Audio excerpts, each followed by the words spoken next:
Bonjour à toutes et à tous. Aujourd'hui, nous allons parler de la technique de hachage. C'est une technique qui est utilisée à la fois pour, par exemple, stocker des mots de passe, également pour ce qu'on appelle faire des signatures de documents ou parfois pour améliorer les recherches. Alors, dans un premier temps, voyons comment pourrait fonctionner un système qui permet de gagner du temps dans de la recherche par exemple parmi les images.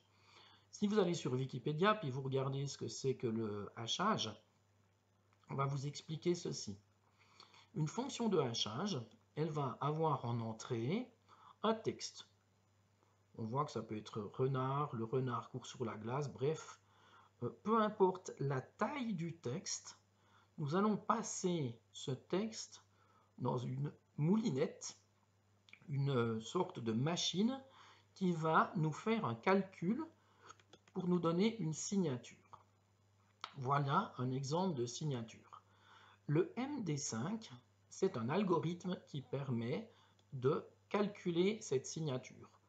Il est extrêmement connu. Vous l'avez carrément sur sur Internet. Si vous cherchez online MD5 par exemple, eh bien vous allez trouver des générateurs. J'en prends un. Et puis vous pouvez lui mettre un fichier ici dedans jusqu'à 4 Go. Il va appliquer l'algorithme MD5 et il va vous trouver le résultat qui sera stocké sur MD5. Je ne sais plus quel est le nombre de bits, combien de bits, ben on va aller voir ça. Donc si on prend ça, ici, MD5 Wiki, on va aller chercher sur Wikipédia, hein, c'est très bien. Et qu'est-ce qu'ils nous disent? Que le MD5, pour message digest 5, c'est une fonction de hachage cryptographique qui permet d'obtenir l'empreinte numérique d'un fichier ou du message. Il a été inventé par Ronald Rivest. Juste pour l'anecdote, Ronald Rivest, si vous vous souvenez bien, on en a déjà parlé dans notre cours. Je ne sais plus dans quelle situation c'est, mais c'est une personne qui est à la base qui a travaillé dans la cryptographie, peu importe. Donc, qu'est-ce qui se passe avec ce MD5? Eh bien, ce MD5 est une fonction de hachage qui calcule à partir d'un fichier son empreinte, en l'occurrence une séquence de 128 bits, ou si vous préférez 32 caractères en notation hexadécimale. Donc quelque part, quel que soit ce que l'on met en entrée, on a un code de 128 bits en sortie.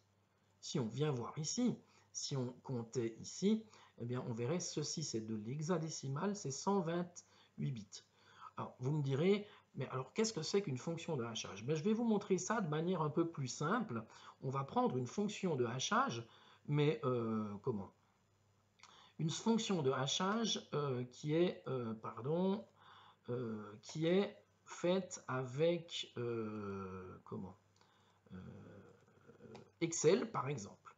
Nouveau, document Excel, et je vais fabriquer une fonction de hachage toute simple. Alors, je vais... qu'est-ce que c'est que ça? Rien à voir avec ce qu'on veut faire. Ils nous cassent les pieds chez Microsoft parfois. Voilà. Donc, je vais mettre une valeur ici. Ici, la fonction de hachage qui va nous calculer le résultat. Et une fonction de hachage toute simple, c'est le modulo. Le modulo, en mathématiques, c'est une fonction qui va diviser une valeur et nous donner le reste. Je m'explique. Je mets la valeur 17 ici. Je mets mon modulo ici égale mod pour modulo. Le nombre et le diviseur. Le nombre, c'est 17. Et puis, le diviseur, on va mettre 10 pour l'instant, c'est modulo 10. Mais pour l'exemple, je mets le modulo ici. Donc le modulo est 10. Et je reviens ici, donc modulo, et je ne mets plus 10 pour le diviseur, mais je mets 10 ici dans ma case. Et en fait, voilà le résultat de ma fonction de hachage. 10, je vais peut-être les déplacer, ce sera plus, peut-être plus visible, plus simple à faire. Hop, je supprime et je viens mettre ici résultat. Et je lui dis que c'est égal au modulo de ça, point virgule, ça. Voilà. Qu'est-ce que j'ai fait de faux? Je suis un peu bêta. Non, c'est tout bon. Donc 17 modulo 10, c'est 7, c'est-à-dire 17 divisé par 10 reste 7. Si quelqu'un met une autre valeur, 25, il calcule 5. 32, oh pardon, 32, il va dire 2. Et si vous regardez bien, cette fonction nous permet d'aller dans un sens. On peut, grâce à la valeur de départ et la fonction de hachage, modulo 10, obtenir un résultat. Est-ce que depuis le résultat, on peut revenir ici?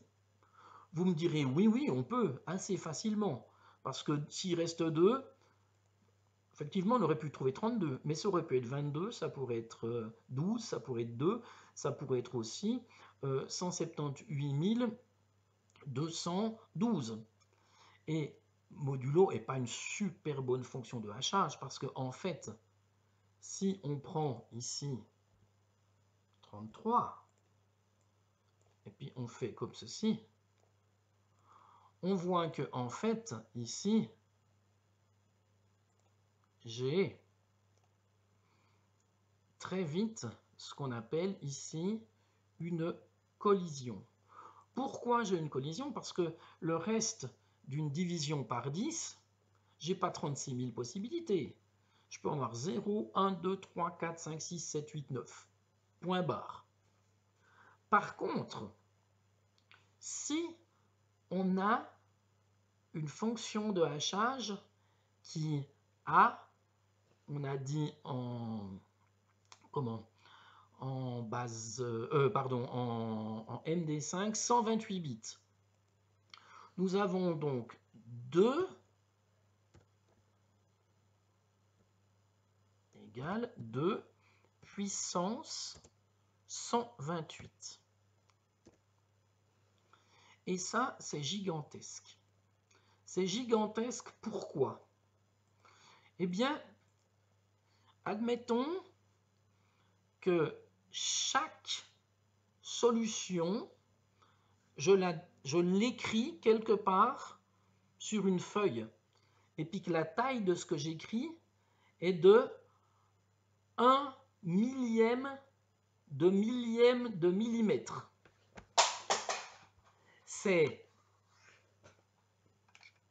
compliqué à comprendre en termes de taille, tellement les chiffres vont être grands. Mais si je mettais donc 1 millième de millième, c'est un micromètre.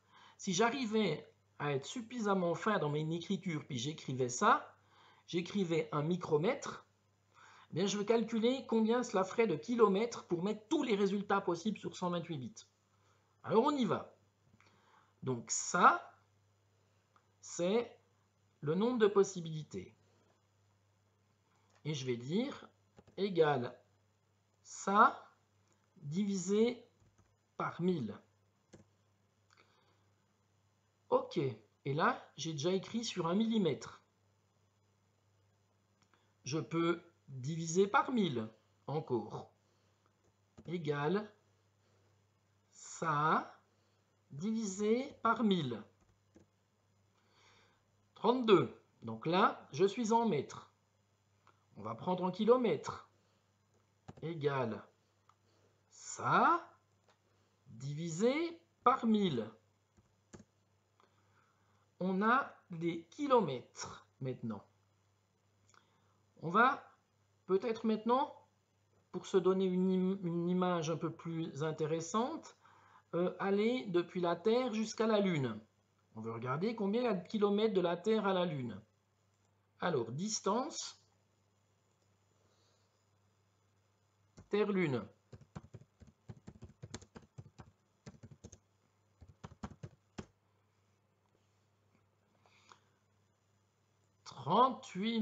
384 000 kilomètres. Très bien. Donc, égale ça divisé par 384 000.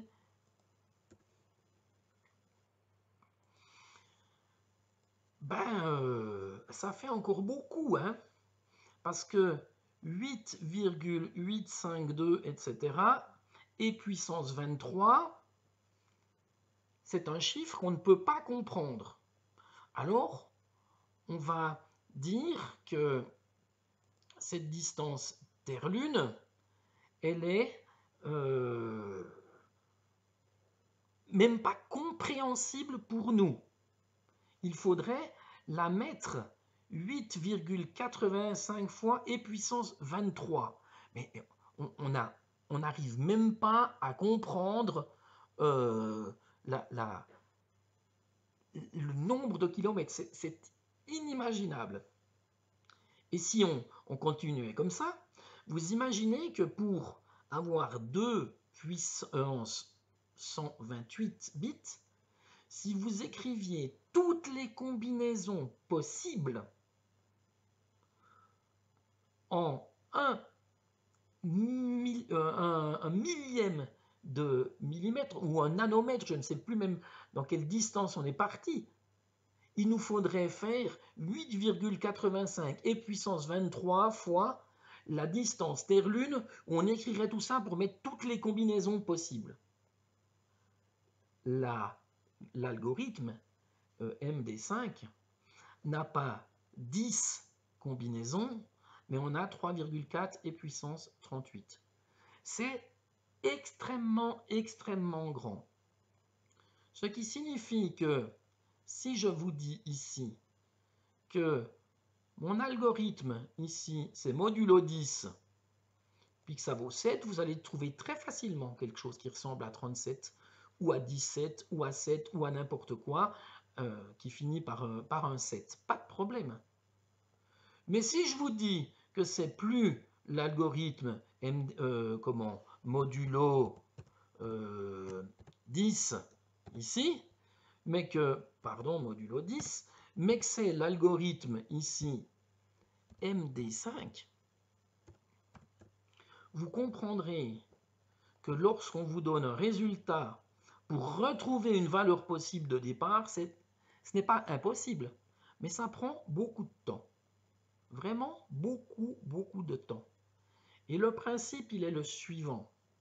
Lorsque vous allez mettre un mot de passe, et je vous parle ici de l'algorithme MD5, il a quelques failles. Il y a des gens qui ont trouvé quelques failles, et puis on a des ordinateurs suffisamment puissants qui permettent de retrouver sur la base de ce qu'on appelle le résultat, la signature, l'empreinte digitale, qui arrive à revenir en arrière maintenant. Donc il n'est plus considéré comme super costaud, mais pour les explications, ça va très bien. Eh bien, quand vous allez faire, votre algorithme MD5, et que vous allez mettre un mot de passe, si vous mettez le mot de passe renard, puis que vous obtiendrez ceci comme résultat, depuis ici, pour revenir en arrière, c'est impossible dans un temps raisonnable. On peut le faire. Il faut être clair. Des Chinois, d'une université chinoise a fait des recherches, ils ont trouvé certaines failles et ils arrivent à revenir en arrière.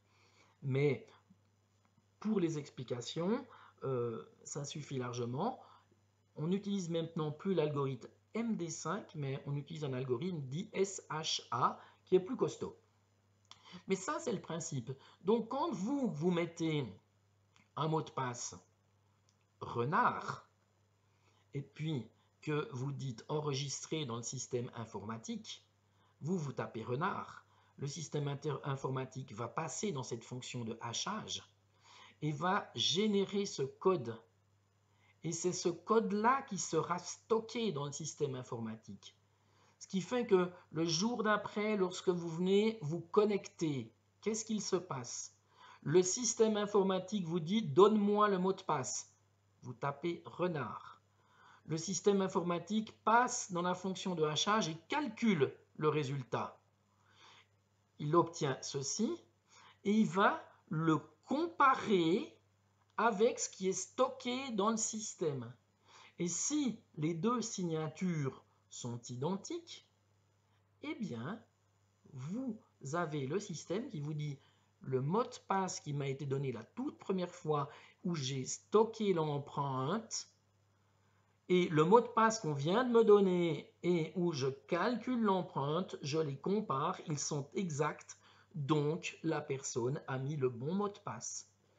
C'est une raison pour laquelle un administrateur système ne va jamais vous demander votre mot de passe. Il va vous dire, je réinitialise ton mot de passe, puis après tu le remets, mais jamais il va vous demander votre mot de passe. Et personne ne doit jamais vous demander votre mot de passe. Si quelqu'un est en train de vous demander votre mot de passe, c'est une personne qui essaye de vous tordre, qui essaye de vous hacker, qui essaye de l'obtenir pour en tirer parti.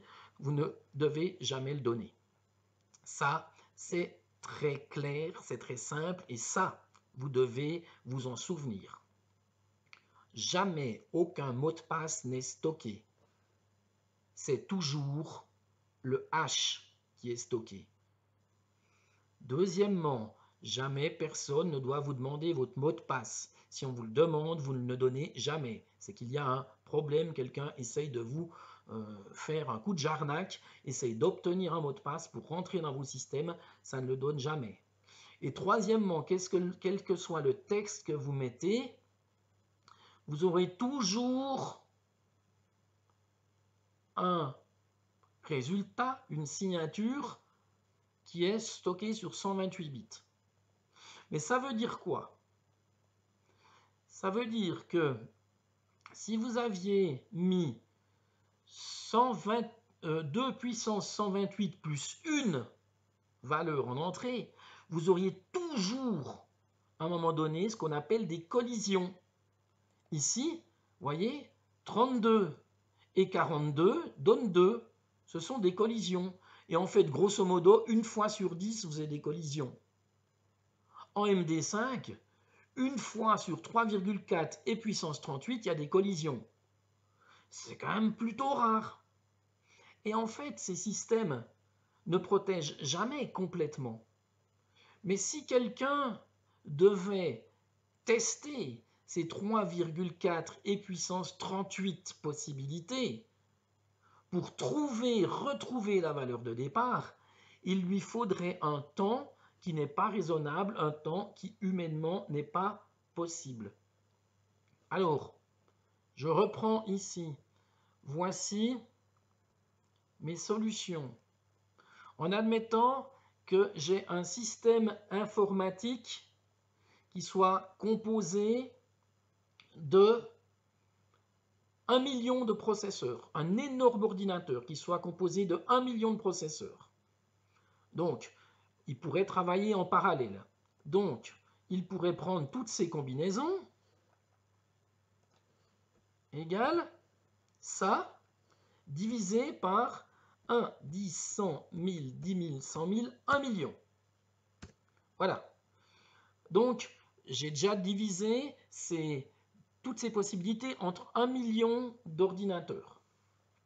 Tous ces ordinateurs ensemble, chaque ordinateur, pourrait travailler, on va dire qu'il pourrait tester 1 milliard de solutions par seconde.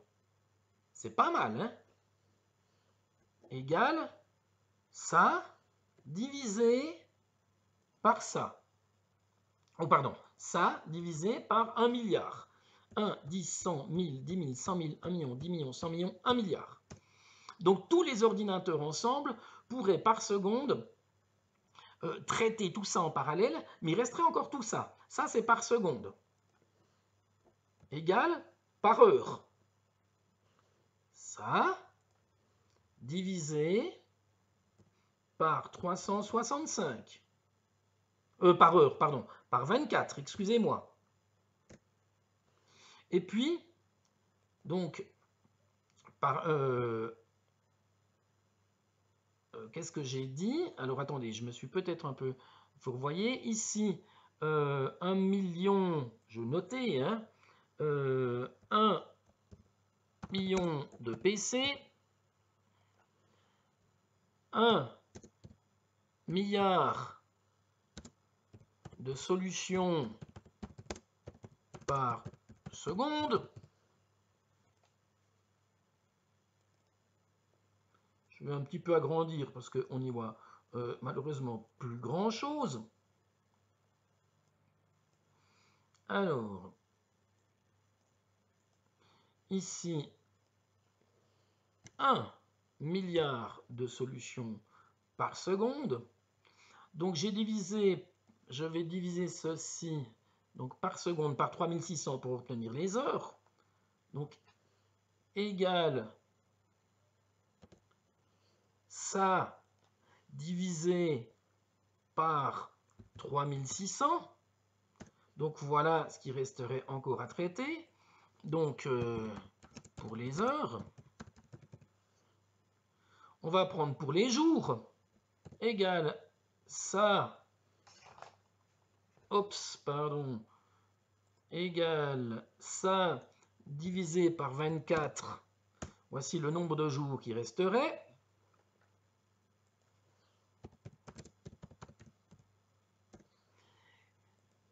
Égal ça divisé par 365 divisé, donc ça me donnerait les années, divisé par 1000, il me resterait encore 6,47 millénaires pour tous les passer. Ça commence à être un peu compliqué, hein. L'âge de l'univers, donc là on a des millénaires. On va prendre les millénaires, l'âge de la Terre, environ, on va dire 7 milliards d'années, égale ça, divisé par 7 milliards. 1, 10, 100, 1000, 10 000, 100 000, 1 million, 10 millions, 100 millions. Bien, voilà. Par l'âge de l'univers.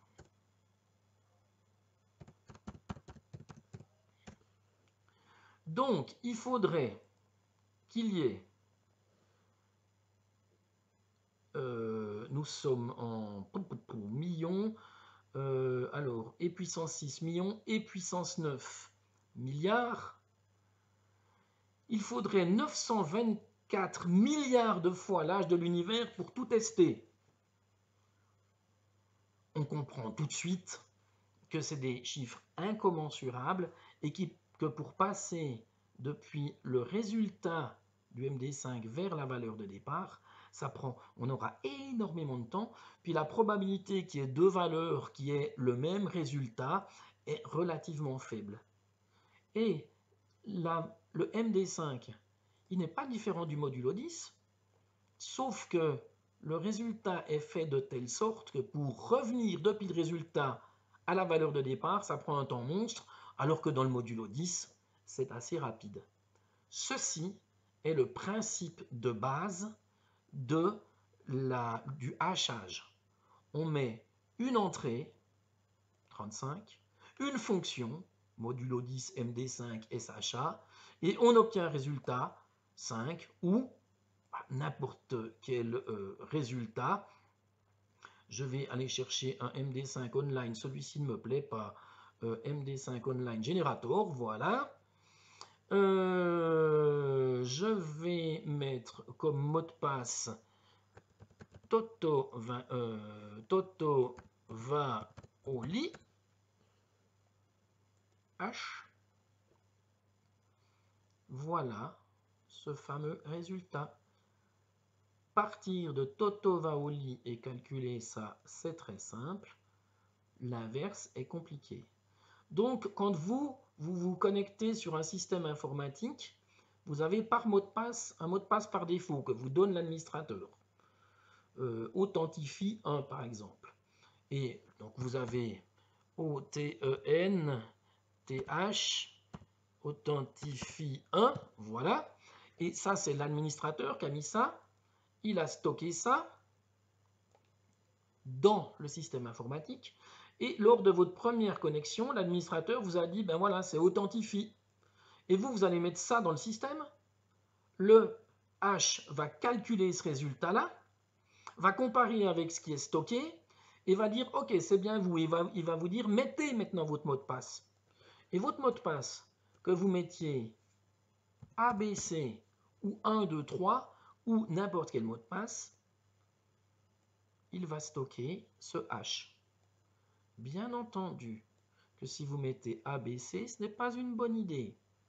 Parce que ça, c'est un mot de passe qui est très connu. Il y en a déjà plein qui l'ont testé.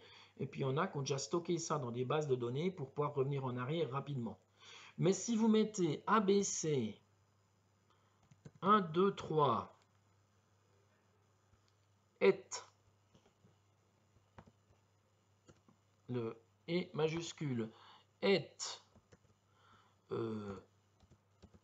Gloubi Boulga $$